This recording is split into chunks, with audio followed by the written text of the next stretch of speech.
Hey, you. On this episode of Hey Spark Plug, I'm joined by a special guest, Rebecca Gunter.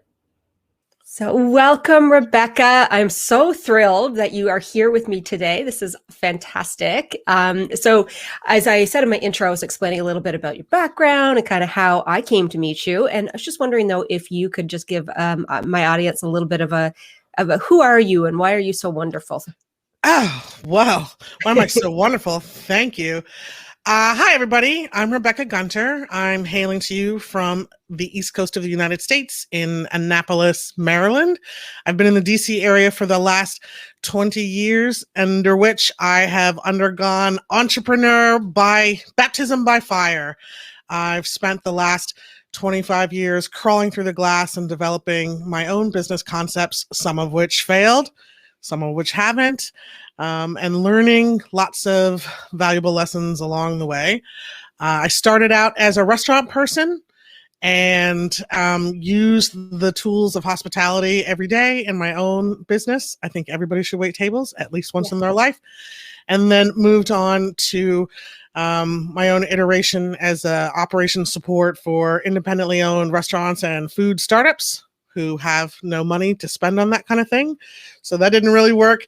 Then I found home in a brand strategy agency in DC and learned how to do all the wonderful things that come along, part and parcel with brand strategy and marketing development and content development, and fell in love with that. And when my boss decided to close the business and go out on her own as a speaking coach, I hung out my own shingle as a brand strategist and a copywriter. And here we are today, Jan, you and me. Awesome. I didn't know you started in restaurants. I did too. That's where I got my start. You did? How long? Yeah. What was your tenure? How long was your prison sentence? Oh my gosh, it was a long time. So I started waitressing, and then I went to bartending, and then I went to management, and then I managed in restaurants for a really long time, quite a few years. Oh, girl. Yeah, that's where I figured out, for me, that's where I figured out marketing. And that's also where I figured out how well I do with budgets and business development. Like it was, I just got my feet in that industry. So that's where I originally started too. Yeah. Half my life in restaurants, 10 years as a waitress, 10 years as a bartender. I never got sucked into management. Yeah. So more power to you. Yeah. But there I learned setting expectations for your clients, unspoken word actions that you can do to bring peace and comfort. Mm-hmm. For example, when someone sits down at your bar and you put a bev nap in front of them, that's an unspoken thing, but it reduces their anxiety that you've seen them and that they're going to get waited on. Just that little unspoken bev nap that sets expectations for the service model moving forward. I also learned how to anticipate client moods and kind of different tastes and to play to those and just to be a wonderful host. That's where people want to be. Yeah, it's true. I think also for me, I think it's a really good segue too into what you're doing now. Because I think for me, working in the restaurant industry and the bar industry specifically is really what I was in, was where I learned about brand and being on brand and remaining on brand. And like, you know, the perfect pint of Guinness and the perfect pour creates the perfect experience, and why that's so important in your overall like strategy within your business. I had the joy and pleasure of working for James Alefantis, who's pretty famous for owning Comet Ping Pong, the center of Pizzagate. Okay. And James's mother is an interior designer, and his father was a restaurant builder and architect. So he came by it naturally, but he had this beautiful sensibility about brand. And the most powerful thing, we were so branded naturally, organically, not because we had a corporate brand book, but because we all bought into the company culture. Yes. To the point when you go shop, you could wear whatever you wanted. There was no uniform, but we would go shopping and you would look at something and go, oh, that's so Bucks, or that's so not Bucks. It is on brand. It's not on brand. Very, very cleanly identified by us all, kind of enrolling in the ideas of the company culture that were reinforced time and time again, not because the marketing department said so, as this was an independently run restaurant, but because we all agreed to get into it. Yeah. The most remarkable thing I learned about brand when I was there is that James's strategy for cultivating repeat business was to order the servers and the bartenders to do one thing, and that was have fun. Because if the bartenders and the servers were having fun, it was irresistible to be around. You absolutely wanted to go and hang out because they were having fun. Yeah. I thought that was such a powerful business lesson about creating an environment that people want to be a part of, and that it's not all about, being on point with all of your service points in the white glove scenario. It's really about creating a culture and an experience that people can't not want to be a part of. Yeah, that's so true. Oh, that's such a great point. So my audience, for the most part, are early entrepreneurs. So first timers, or been kind of, 0 to 3 years, let's say, in the making. Welcome. And a lot of them are starting to think about brand, and they're building their businesses and they're getting it out there. And I talk a lot about brand inside of my course, but for me, one of the things I think people get confused about a lot is brand and marketing, or they hear brand and they think brand means logo. So I'm wondering if you could kind of walk through, what is a brand really? Like, what does a brand mean? A brand, thank you for asking that. I think clarifying the difference between marketing, I'm off screen, marketing, messaging, and branding is really important. They all work together in this beautiful ecosystem of creating that experience we spoke to earlier, but they are distinctly different things. And it's important to note what makes them uniquely messaging, what makes it uniquely marketing, and what makes it brand. I like to think about brand as your reputation brought to life in words, actions, and images. So who you are as a person, if you're a solopreneur, or as a company, what you're all about, and how that's brought to life across all of your activities. Brand is more than logo and colors. Brand is the way in which you go about the world. So for example, let's back up and talk a little bit about marketing. I'm putting the cart before the horse. Marketing is whatever you say or do to tell people that you're open for business. So whether you're on social media, or you're telling a friend at a networking meeting, or you've got a business card or a website, or you're on a gorgeous podcast like this one, hey, spark plugs, that's marketing. How you say it and how you do it is brand. So, for example, I have a client that sends their clients a dozen roses at Valentine's Day. That's marketing. Those roses are very specifically in a PMS color, that is their brand color of orange. That's brand. Marketing is telling, brand is like how you say it. That's super important because it's, as much as we are interested and engaged in brand building, the intentional ways in which we conduct our everyday activities and enroll people in our ideas, brand breakers can be the things that break that trust or those ideas. And those show up in the most unusual ways that sometimes people don't often think about. So if you can understand that brand is like culture, it's the whole world you're swimming in, and the waters that you want people to join you in those waters, and how you're swimming. And a brand breaker will kind of collapse the illusion of the world that you've created. Mm-hmm. Here's an example. I have a client who years ago, their brand was to become a different kind of attorney, to change the way the attorney-client relationship, to become the close friend and the confidant rather than the necessary evil who manufactured contracts. So everything they did was about the personal touch. There was nothing that wasn't handwritten, picked up the phone, very, very personal, except for when you called their office. And then you went through voicemail, automated system, hell. Frankly, sorry for that cough. Edit it out.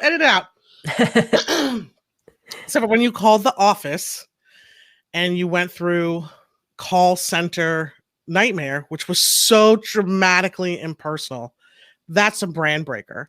And what happens is it breeds mistrust because what you think you're going to experience and what you do experience don't match up.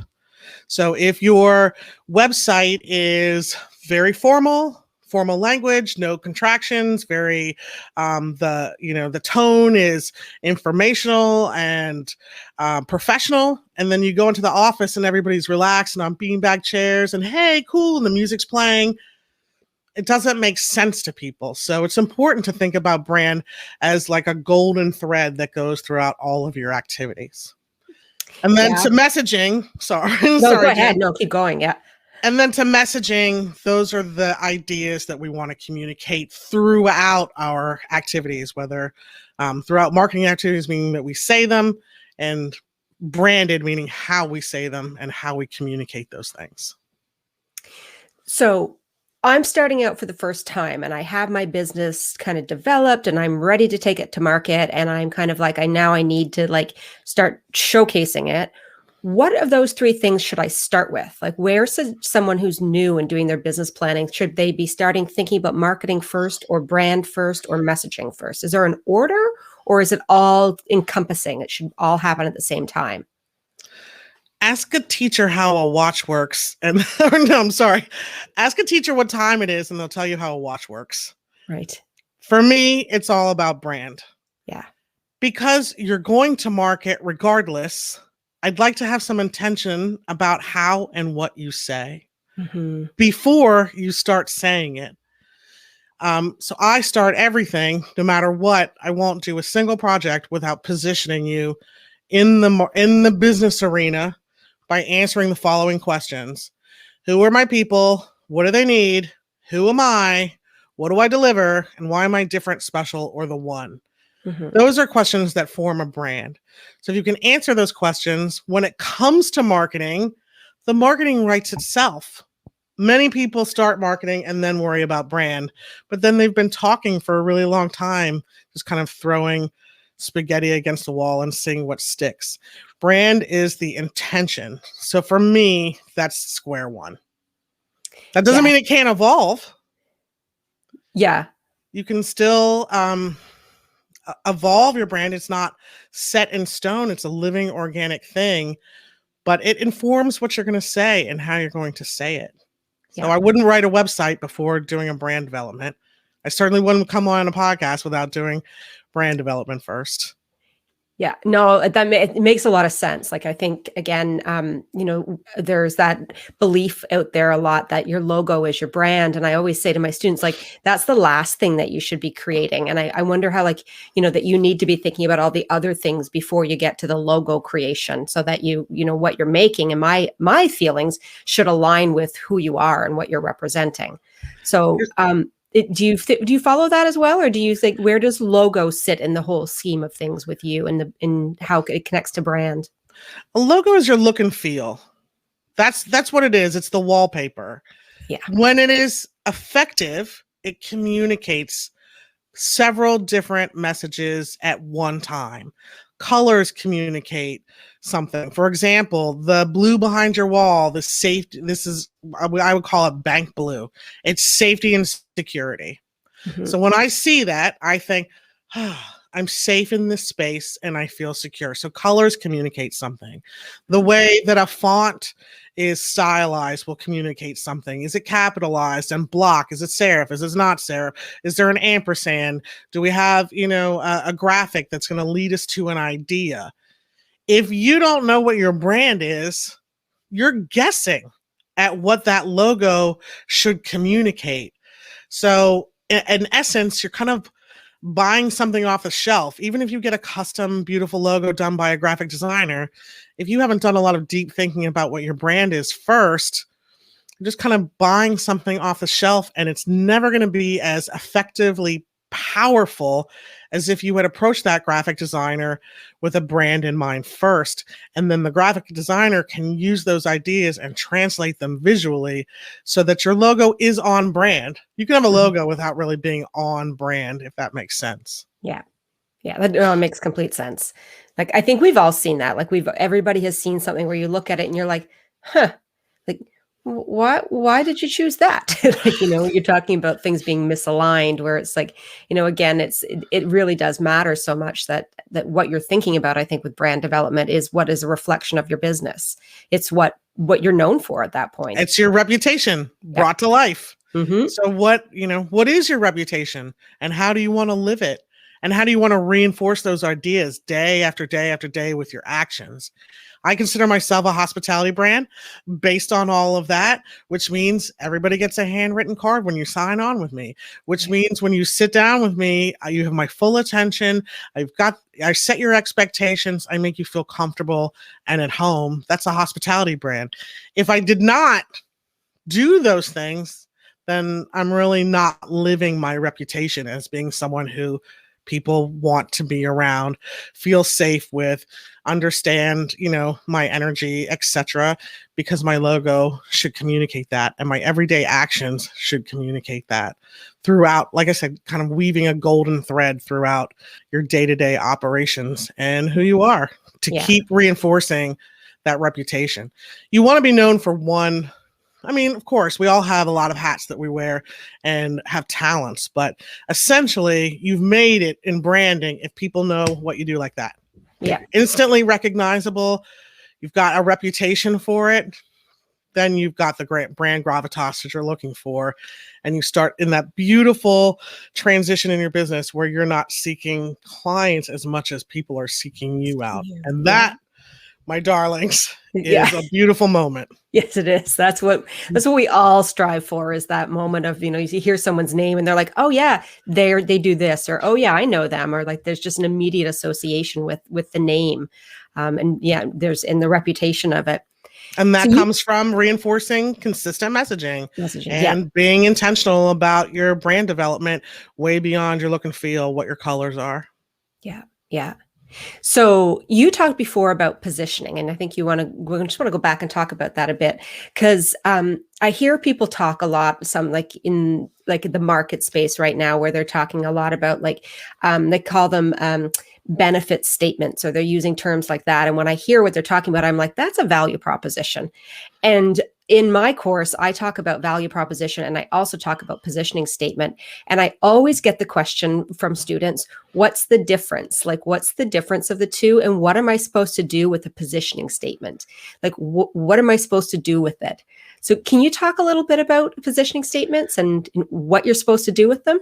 Oh my God, it's my favorite topic. Absolutely. And you're so good at it too. I so good at them. My goodness, darling. Thank you very much. It is, I've come to really embrace that as a tremendous gift from the universe. So I don't take it lightly that I'm able to execute them consistently over time.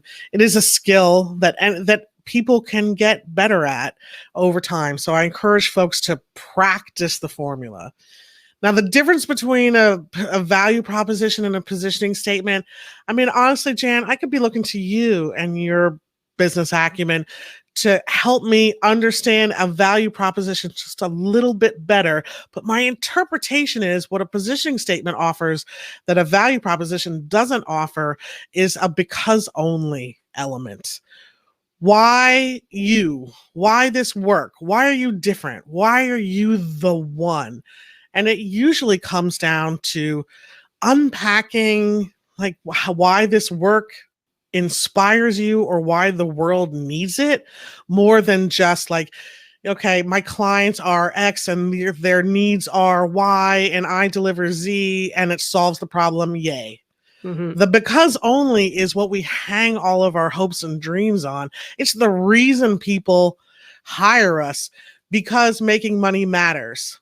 Because in order to understand anything, you have to question everything. Because that's why people listen. Because being a mom is a hard job, but you don't have to do it alone.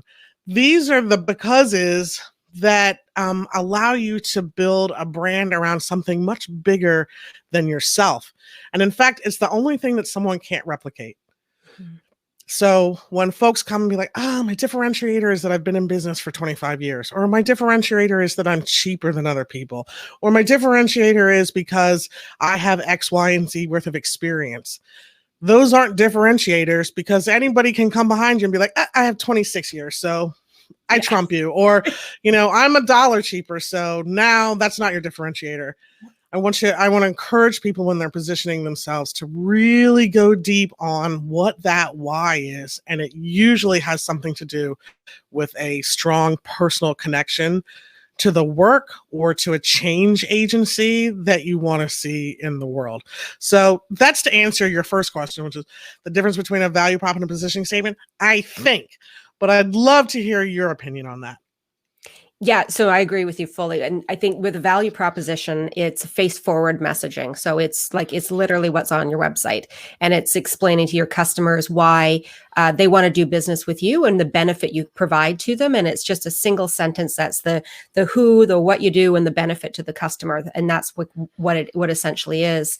And then with positioning statements, to my understanding, is they're not face forwarding. They're not something that customers ever see. This is written for an internal usage. Well, yes, you're right that it is internal. And the reason this is really important, spark plugs, is because if it's not internal, if you think it's going to go on a brochure or a website or be your elevator pitch, you're never going to be truthful. You're always going to be thinking, who am I going to turn off if I say it that way? Mm. You're always going to temper it, worrying about what people are going to think. So if you sit down and write a positioning statement and think about it as a public facing thing, it's always going to be more vanilla. It's always going to be a little bit dumbed down. It's always going to be a little bit less passionate, because as entrepreneurs, especially as we're first starting out, we are afraid that we're going to turn people off. And we are, actually. And that's good news, branders, because no one built a rabid fan base on, either love it or hate it. So I want people to be that strong, but making a positioning statement internal gives you the freedom to do that. I will also say, though, that I do use it forward facing all the time. It's how I build every single piece of branded copy I've ever written, by taking the elements of it and breaking them up over the course of a website. So the positioning statement is, who is our people? So that a value proposition has. What do they need? Which I think maybe a value proposition doesn't do. No. Who am I? What do I deliver? And why am I special, different, or the one? I'll start a website at the top with the why am I special, different, or the one.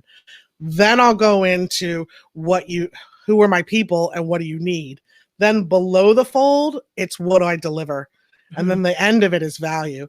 So positioning statements show up all the time, all over everything you do. It's their job to frame the conversation, but you're not going to see it verbatim anywhere. Nobody's ever going to read that, by the way. Like, oh, so boring.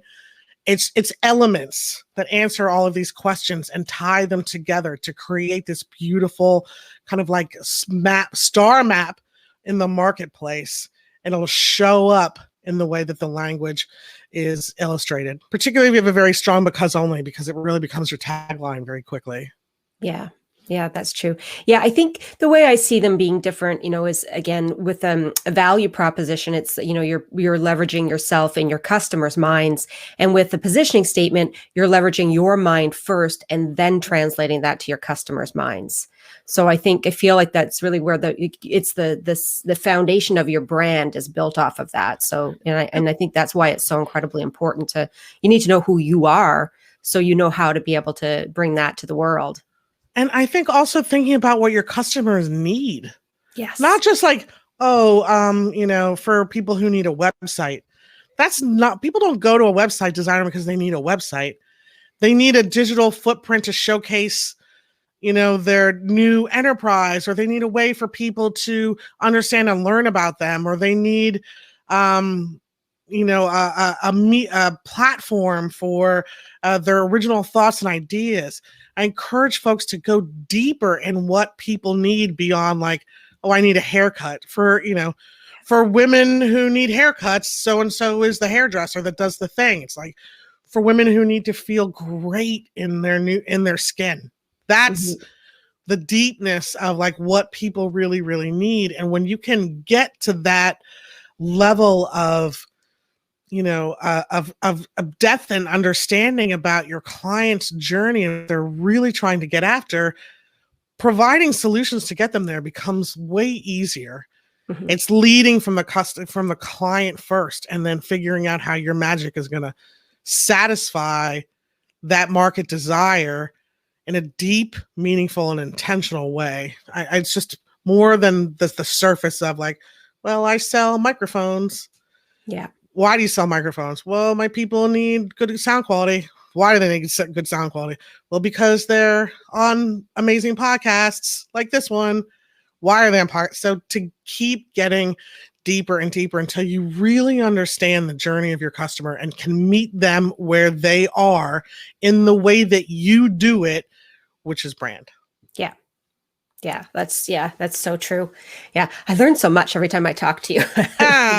You're so sweet. I hope so. I really, truly do. Yeah. Because it's an honor to be considered in a thought leadership chair. And it just means a lot to me that it means a lot to me that it means a lot to you. Yeah, no, it's great. So let's go back to our newbies again, who are again probably sitting there and saying, okay, well, all this information, but where should I start? What should be the tackle of that? And if you were giving out like your advice of saying when you're developing your brand and you're getting ready to really figure out those pieces of what does this brand mean, what should some of the things that we look at in ourselves and in our business that we can pull from to create a brand that is meaningful? Number one, I think that you should do some really deep thinking about what kind of a business you would want to interact with. Mm-hmm. Who would you do unto others as you would do unto others as you would have others do unto you? What kind of business do you want to create the experience around? And what would you like to see? Because that will inspire you to create something meaningful, unique, and very, very you. And if it's not very, very you, it's not sustainable. You just cannot keep up a fake game face forever. So if you think that you can contain your punk rock undertones in a conservative outfit, that's only going to last for so long. So be authentically yourself. Yeah. The second thing is I would honestly take a piece of paper and write across my camera orientation, right across the top, who are my people? And then I would start laundry listing characteristics. My people are entrepreneurs. They're rebellious. They're rule breakers. They're go-getters. They're ambitious. They're people pleasers. They're moms. They're unconventional. I'm making all of this stuff up to just prove a point. So I would laundry list who they are and really kind of get deep into identifying a cross-section of people that just absolutely floats your boat. Mm-hmm. And then the next column, what do they need? Again, more than like, well, they need marketing copy or they need a good brand. What do they need? They need a successful business that doesn't run them into the ground, or they need to find a voice for themselves, or they need to stop feeling like crap in their bodies, or they need to feel, like their insides match their outsides. I'm making all this stuff up, but like really get into what they need. Then think about who you are. This is a business model question. It's the most straightforward thing in a positioning. Yeah. What's your business model? If you are a nail technician, please do not say you're an aesthetic transformation artist, because I can't understand it. So this is really about like, I'm a transformational business coach. I'm a podcast producer and audio engineer. I'm a microphone manufacturer and audio equipment provider, like whatever it is. Get super straightforward about your business model. People are going to ask you over and over again what you do. This is not a time to be, up in the clouds with language that seems like compelling but doesn't tell me anything. So that part's straightforward and get super clear on it. And then think about what you're actually delivering. What do you deliver? Is it a product? Is it a service? Are they workshops? Is it one-on-one? Is it a coaching program? Is it a mastermind? Is it an in-house makeover for your living room? Is it fitness, exercise, inspiration, and ideas? What is it that you're actually delivering?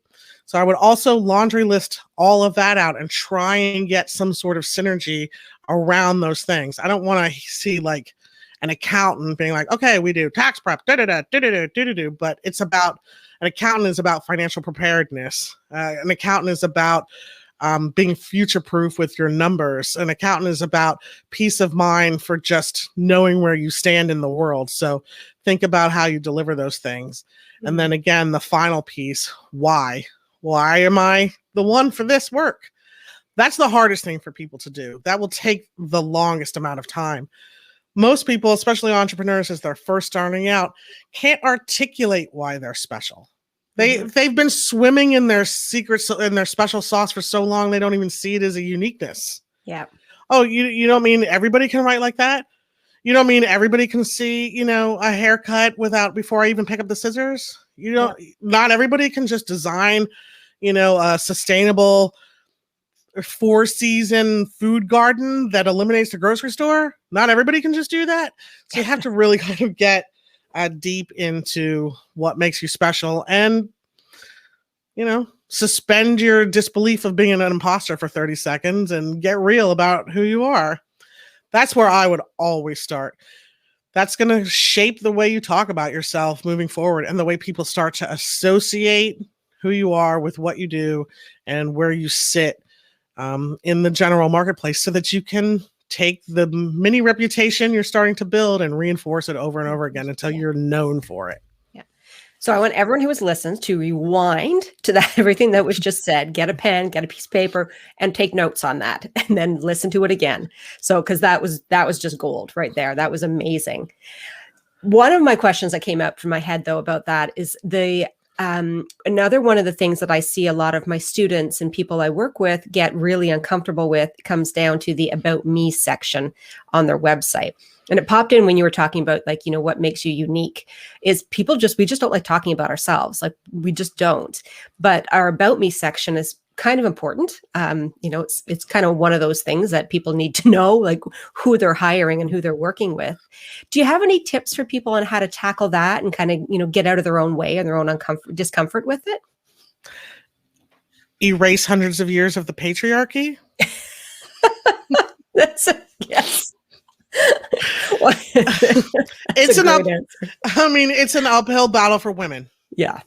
Who have been acculturated and trained over time to minimize their shine, really. Mm-hmm.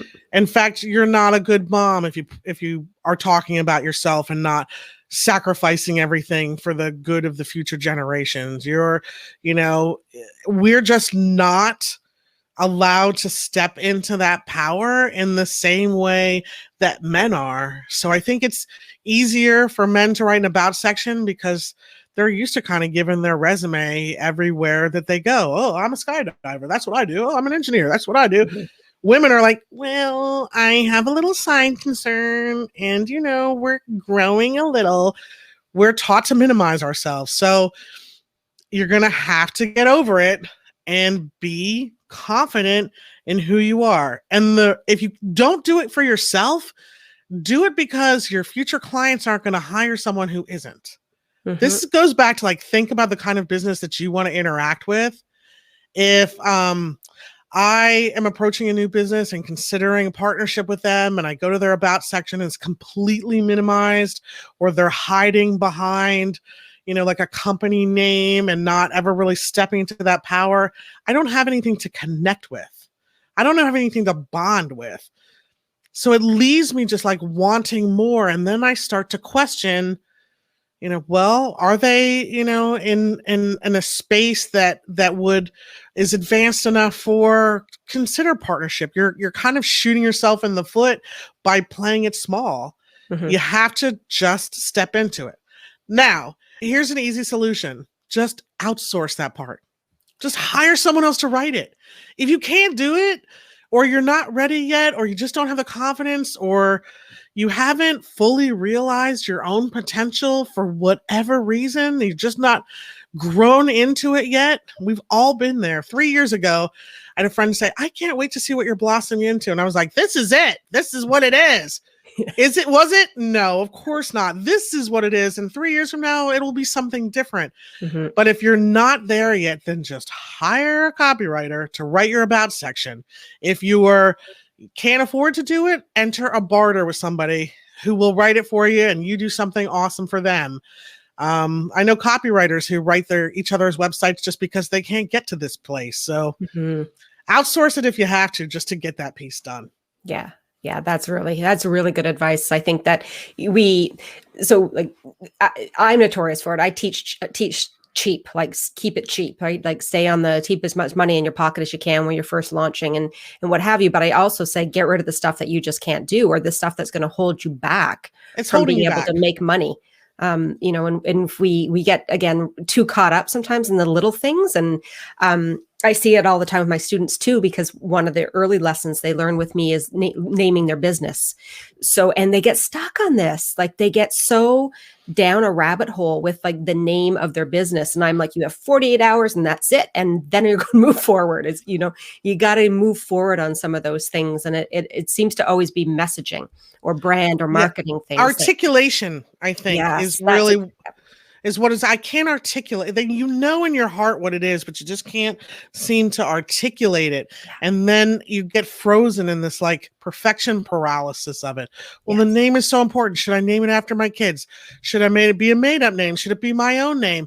And then you're spinning in this indecision that's just kind of holding you back. The name can be purple. It doesn't matter, really. It's how you brand it that's important. So there are things that we just have to kind of get out of our own way from an ego perspective.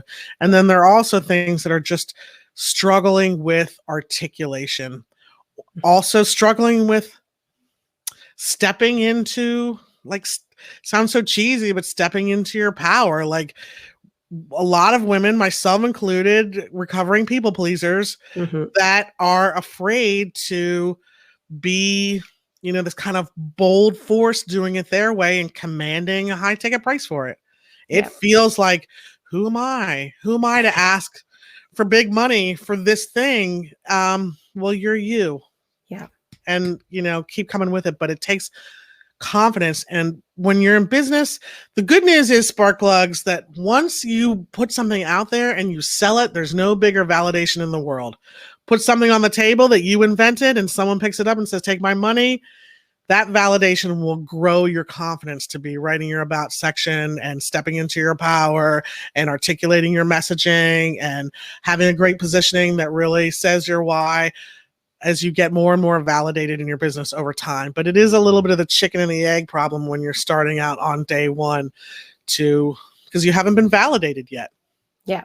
No, it's 100% true. Like, and it's the confidence, right? Of, again, like you said, putting yourself out there and what if no one buys, or what if nobody comes, and what if nobody's there? And, is it me? And I think it's a long journey. When you're starting a business, that it's not something that it's uncomfortable. Like I believe very much in that statement of like, get ready to be comfortable with being uncomfortable, because you're going to be so uncomfortable doing this. Yeah. How about the first time you drop a price that is what you really think it should be, but the market ain't ready yet for that price, or the client expects it's going to be one thing. And so let's just use $1,000 as just a number. Say, oh, okay, well, that's $1,000. And then the client goes, ooh, how about not saying anything and holding your silence? That's uncomfortable.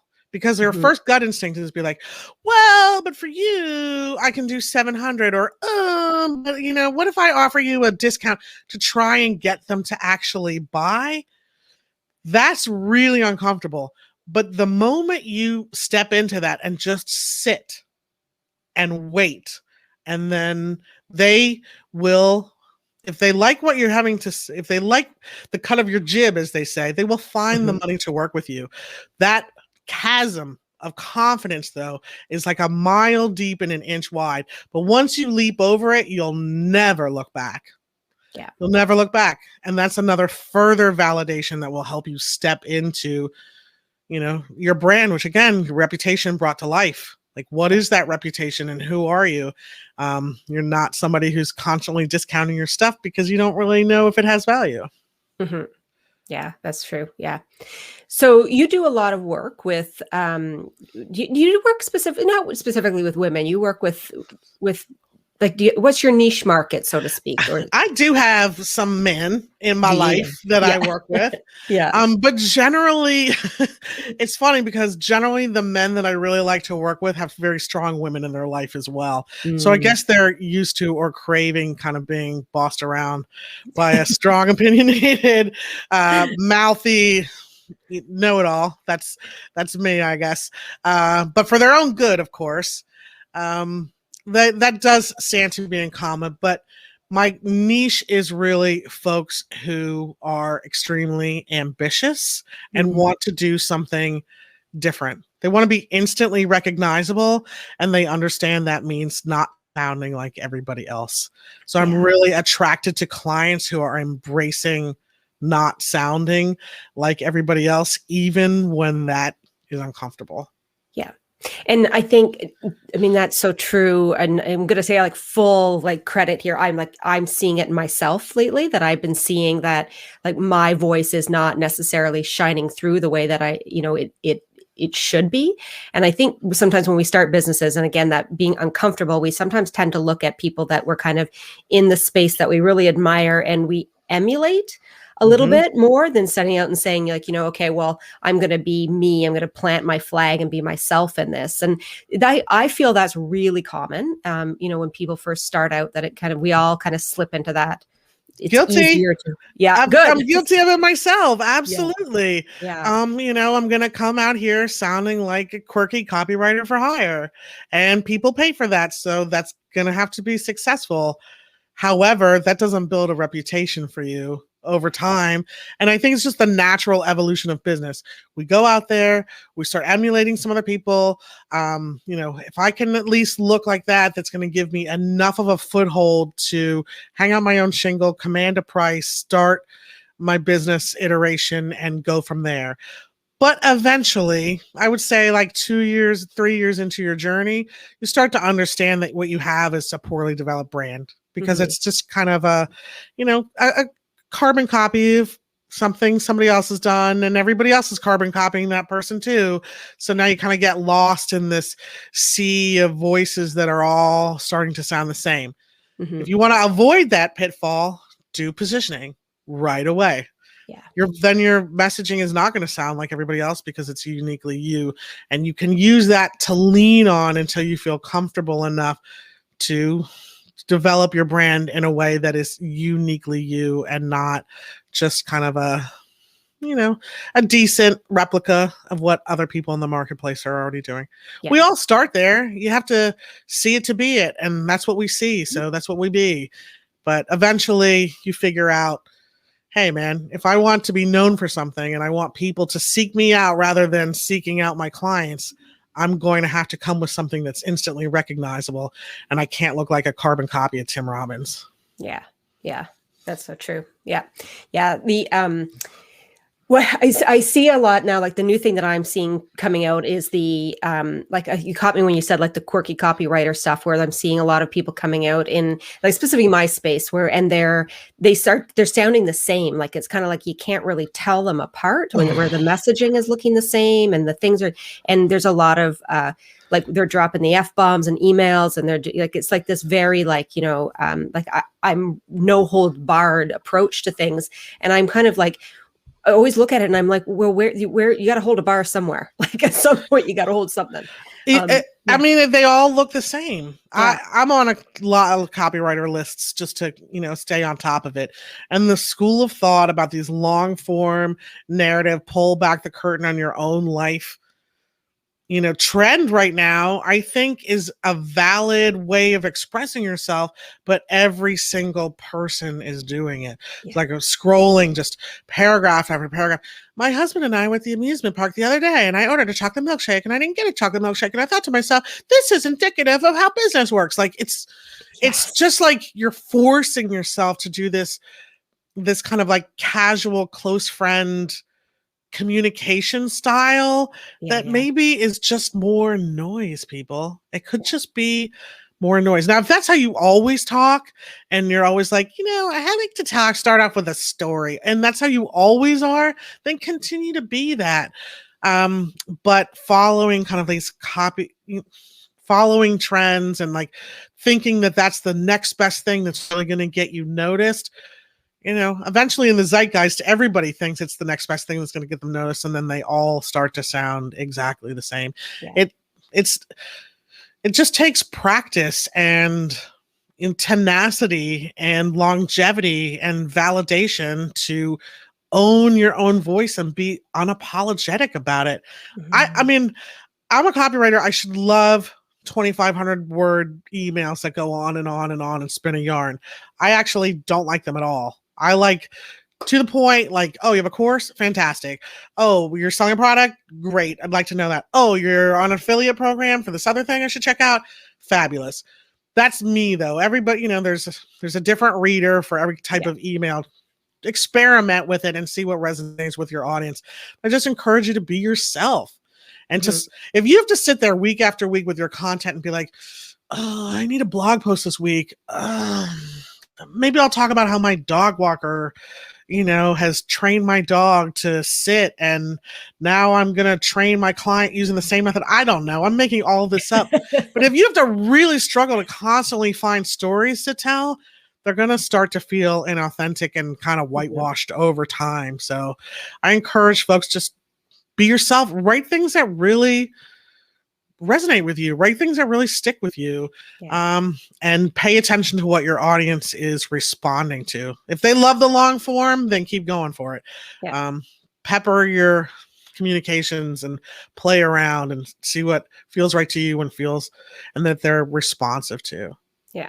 Yeah, definitely. Yeah. And that piece about, I'll be unapologetically you. I think that that's a really great message. And I think more women need to hear that, especially like I feel like a lot of younger women, and I think a lot of women who are starting businesses later in life. And I think as well, like there seems to be like the two ends of the spectrum, right? Like the 20s, and like this is the first time I'm getting out there, and they're still figuring out who they are.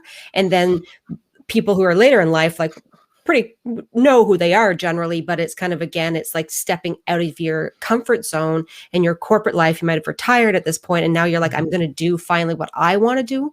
I'm chasing my dream, and, and just doing it and being completely unapologetic about it. Like, don't be afraid to take that risk and, follow that plan down the line. Be strategic about it, as I always say, but, own you, like do it. And even if you're 20 and you don't know what you is yet, own that. Yeah. You're allowed to grow. Everybody has to start somewhere. Yep. Be the accidental entrepreneur. Yeah. I felt, I wish it was like everybody sat down strategically and made a decision about like, after 2 years, I'm going to quit my job and do this thing. Like some of us just get fired. And you're like, find another job or hang on your own shingle. Like it's got to be somewhere. Yeah. Case in point, for sure.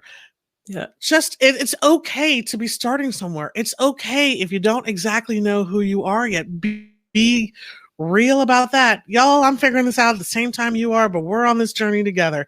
And there is something special about what I'm bringing to the table. And my ideas are validated. And it's definitely for you, my people, which I've spent time figuring out who that is and what you need, because I've done my positioning, because I'm a good girl. Yes. Yeah, exactly. Yeah. I was just curious if it was Generation Z or Generation Z. So we're Zeds. Yeah. So we're the opposite of you. So what, because Americans are Zs? I like it. Mm-hmm. Yeah.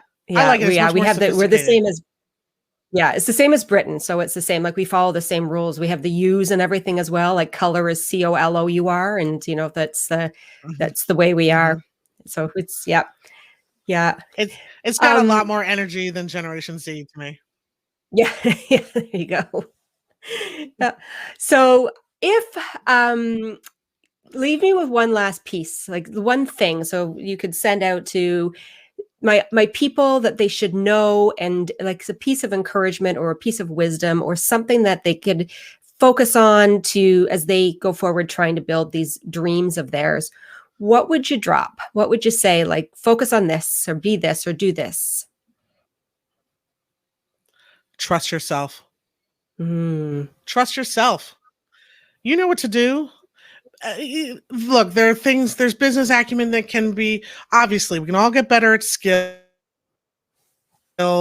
and understanding concepts and theories and getting great at business practices and all that Jan's going to teach you. But at your core, just trust yourself. You're not an imposter. You deserve to be here. There's room for you in this arena.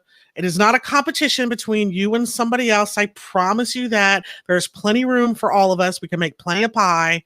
There's absolutely no reason to not show up at the table being yourself, because whatever it takes to be successful in business, you have inside yourself already. Just trust yourself. You've not steered yourself wrong so far. And the only time probably you've steered yourself wrong is when you doubted yourself. So eliminate that and trust yourself and go forth and prosper. You deserve to be here. I agree fully with that. That is amazing. So if people want to reach out, Rebecca, where can they get in touch with you?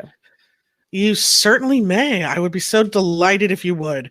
You can connect with me on LinkedIn if you want to. I'm totally there. You can find me on Insta, Rebecca Gunter, RebeccaGunter_. And you can find me on my website, www.RebeccaGunter, RebeccaGunter.com. I'm totally accessible and transparent. When people message me, I always message back. There are lots of opportunities to learn, grow, and step into an elevated and enlightened brand. Be yourself. Yeah. Perfect. And I would encourage anyone who's listening to reach out, though, because Rebecca's worked with some of my students and works with me as well. And fully, that like you're going to get some really, really good stuff out of this. Like this is time worth spending, money worth spending. Like this is an investment. This is one of the things where if you're going to put money into something, putting money into your branding and your messaging and your marketing, that's smart. That's smart investing. That's a good place to put it. So if you can spend like, I'm just making a number up, but if you can spend $10 to get 10 customers, it's a no-brainer. This is definitely a place to invest, because messaging is what gets people it's what converts eyeballs. It turns casual observers into raving fans. Messaging, and that's all based on your brand. So that's absolutely worthy investment of your time, and or resources, because you want to convert those eyeballs for sure. Yeah, for sure. Thank you so much for joining me today. I really appreciate it. And this was a really amazing conversation full of great information. So I want to just thank you so much for coming on and spending some time with me. I am so honored to be here in the hot seat, and I loved being a spark plug today. Awesome. That's great. I hope to talk to you soon. Okay, Jan, thank you so much. You're welcome. Bye, everybody.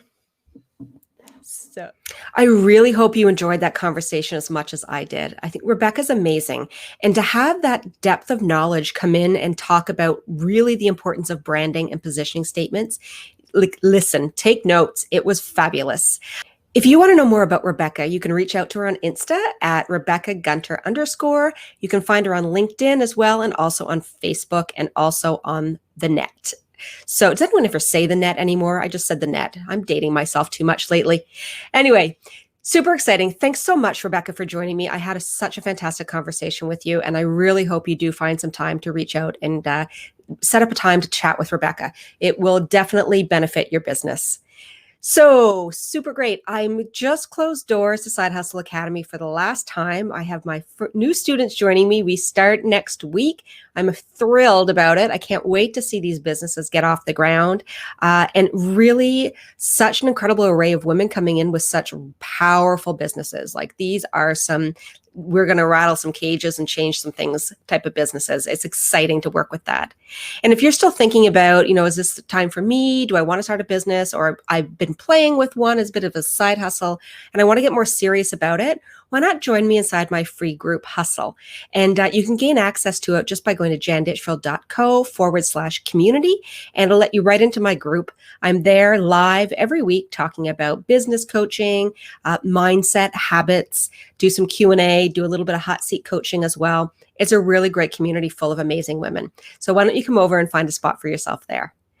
And that's it for this week. And so until next time, Spark Plugs, I'll be back the same time, same place. And I hope you keep building something magical.